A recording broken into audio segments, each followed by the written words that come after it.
আপনারা জানেন বঙ্গ সফরে অমিত শাহ আর একটু পরেই দলের সাংসদ বিধায়কদের সঙ্গে বৈঠক করবেন স্বরাষ্ট্রমন্ত্রী।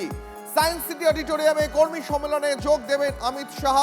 আজ বিকেলে ঠনঠনিয়া কালী মন্দিরে পুজো দিয়ে শহর ছাড়বেন কেন্দ্রীয় স্বরাষ্ট্রমন্ত্রী। তার বঙ্গ সফর শেষ হবে আর কিছুক্ষণের অপেক্ষা। আর একটু পরেই দলের সাংসদ বিধায়কদের সঙ্গে বৈঠকে বসবেন অমিত শাহ।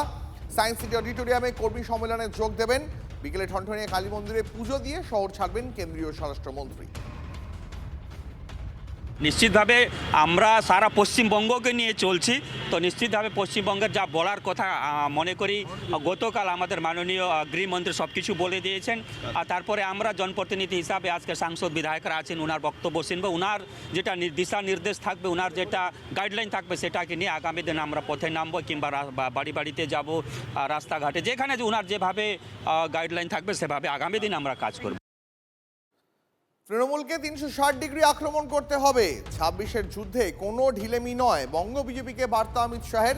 বঙ্গ বিজেপির কোর কমিটির বৈঠকে বার্তা দিয়েছেন অমিত শাহ। দলের মূল সংগঠন থেকে শাখা সংগঠন সবাইকে একসঙ্গে ভোটে জেতার জন্য ঝাঁপাতে হবে।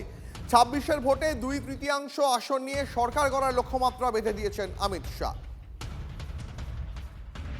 सारों से भय और भ्रष्टाचार ये बंगाल का पहचान बना हुआ है। बीजेपी सरकार का संकल्प 15 अप्रैल 2026 के बाद जब भाजपा सरकार बनेगी, बंग गौरव, बंग संस्कृति, उसके पुनर्जागरण की हम फिर से शुरुआत करेंगे।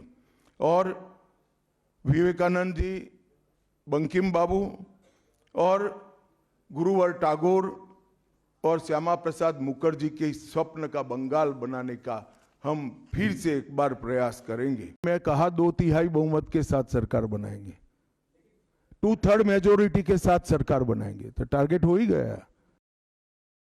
সম্মানীয় আমাদের স্বরাষ্ট্রমন্ত্রী, যিনি হচ্ছে চোখে চোখ রেখে পশ্চিমবাংলাকে এই তৃণমূল কংগ্রেসের যে জঙ্গলের রাজ, এই জঙ্গলের রাজটাকে শেষ করবার জন্য যেভাবে লড়াই করছেন, সমস্ত কার্যকর্তা পদাধিকারী এবং নির্বাচিত জনপ্রতিনিধিদের সঙ্গে বসছেন, আলোচনা করছেন কিভাবে আমরা 2026-এ তৃণমূল কংগ্রেসের যে এখান থেকে বিসর্জন করা যায় এবং আমাদের দেশের প্রধানমন্ত্রী নরেন্দ্র মোদীজি এবং অমিত শাহজির নেতৃত্বে পশ্চিমবাংলায় যাতে এখানে হচ্ছে ডবল ইঞ্জিনের সরকার আমরা প্রতিষ্ঠা করতে পারি, তার একটা পরিকল্পনা হচ্ছে, আলোচনা হচ্ছে।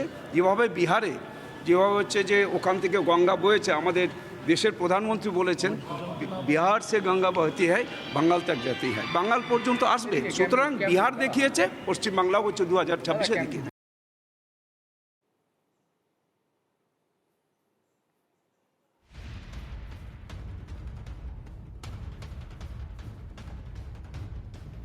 26-এর ভোটে বিজেপি 2/3 আসন নিয়ে ক্ষমতায় আসবে বলে অমিত শাহের দাবির পাল্টা জবাব দিলেন মমতা বন্দ্যোপাধ্যায়। এবার পগার পার হবে বলে বিজেপিকে খোঁচা তৃণমূল সুপ্রিমো। इस बार कितना होगा? আজকে নাকি বলেছেন দুঃশাসন বাবুদা, 2 চোখে, এক চোখে দুর্যোধন আর এক চোখে দুঃশাসন, বলেছেন 2/3 পাবো। এখন আর বলতে পারছে না इस बार 200 পার। এবার বলতে হবে এবার তুমি দেশ থেকে বার।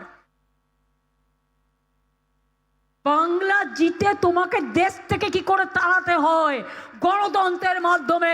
বাংলাই পথ দেখাবে, বাংলাই দিশা দেখাবে, বাংলাই সারা ভারতবর্ষ জুড়ে সবাইকে সাহায্য করবে।